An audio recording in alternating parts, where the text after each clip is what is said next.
Hey, this is Jeff, Peking University. I'm here sort of backstage at Alibaba's Singles Day. It's the big sales event. It's got about an hour left. We're at $29.7 billion in GMV, hopefully closing in on 30 billion, because that was my bet. Anyways, I spent the day behind the scenes with Alibaba. There's management and a sort of special group that had a lot of interesting access. I'm going to sort of take you along in what happened. Hopefully that'll be interesting. Back in a sec.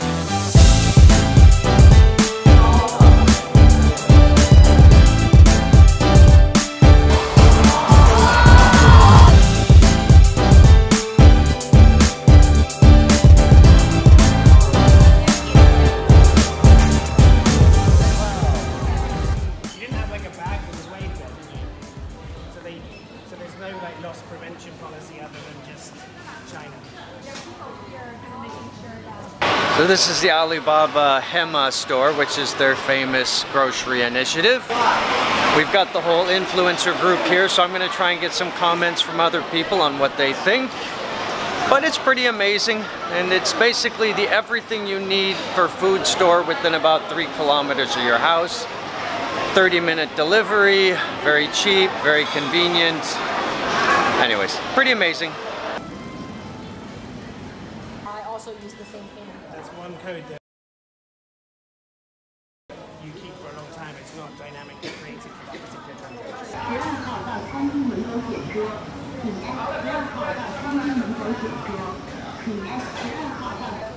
See the different recipes that I can use to make the product.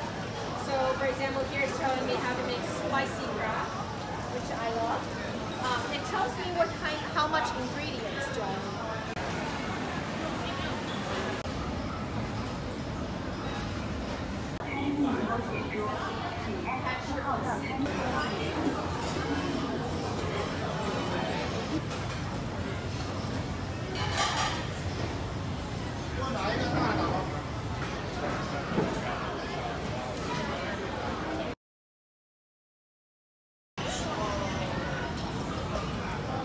Thank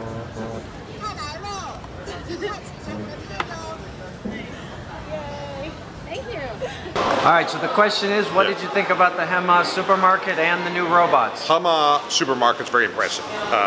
The ability to provide information to the consumer through scan to your smartphone is fantastic, and the ability to track products and attest to their freshness and sort of validate the product consumer is very, very powerful. And then sort of cashless checkout and throughput and ordering mechanisms all digitized. So that's a real strong suit. The robots are interesting. I think it's a concept that is still sort of in test phase. Do they really help deliver the food at the restaurant, or would an individual sort of be better? What is the best application for them? I think that's still more of an open question, but it adds a bit of pizzazz, I guess, to the whole experience, because it's such a high-tech, highly digitized throughput that you can't help but fall in love with HEMA. Great, thank you much. Alright, what did you think HEMA supermarkets and the robot restaurants? Well, I've been to HEMA before, so I love the supermarket. I think the best part is the offline experience, being able to order online and then get it delivered to your home within 30 minutes, and to also have customized recommendations on the app, like it remembers what you've ordered before and everything. And then the restaurant was just so much fun. Like, it's a novelty, but I really liked it. I think it was like fulfilling a childhood desire to play with robots. Because they're out, they sold out of China, they sold out of... I was very impressed by the in-store experience, especially compared to the more traditional Chinese hypermarkets, which are hectic and can be pretty overwhelming, and of course compared to the more traditional Chinese wet markets.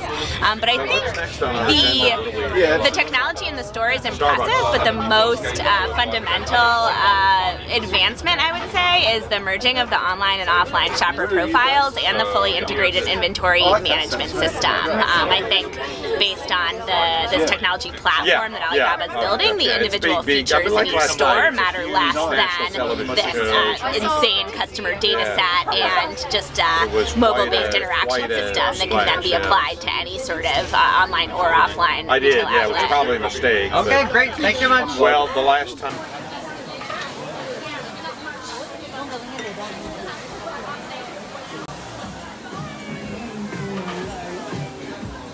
From our representative project lead who works on the Starbucks in Alibaba.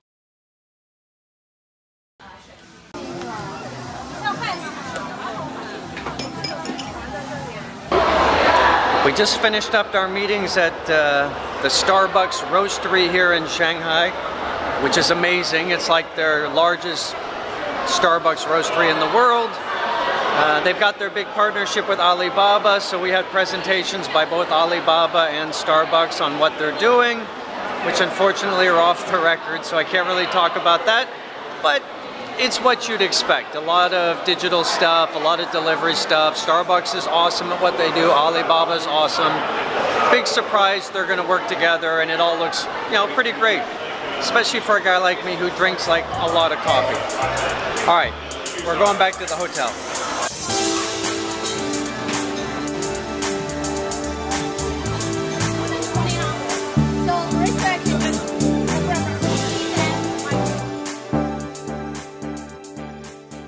There we go. So, what did you learn at Starbucks Alibaba partnership?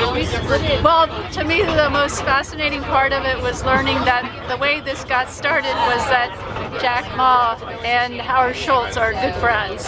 And so this originated between those two powerhouse CEO visionaries. And now the Starbucks Roastery opens the first location in Shanghai. So I think Alibaba had a lot to do with that. And Starbucks has big plans for China.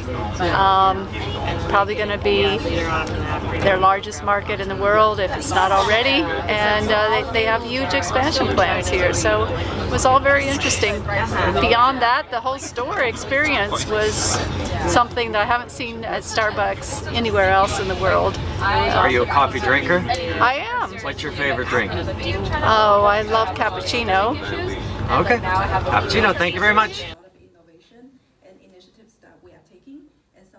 It's been kind of a bunch of meetings here. We just came back to the hotel and we did a meeting with Chris Tsung, who's the CMO of Alibaba. Really fascinating guy. Talked a lot about what's going on.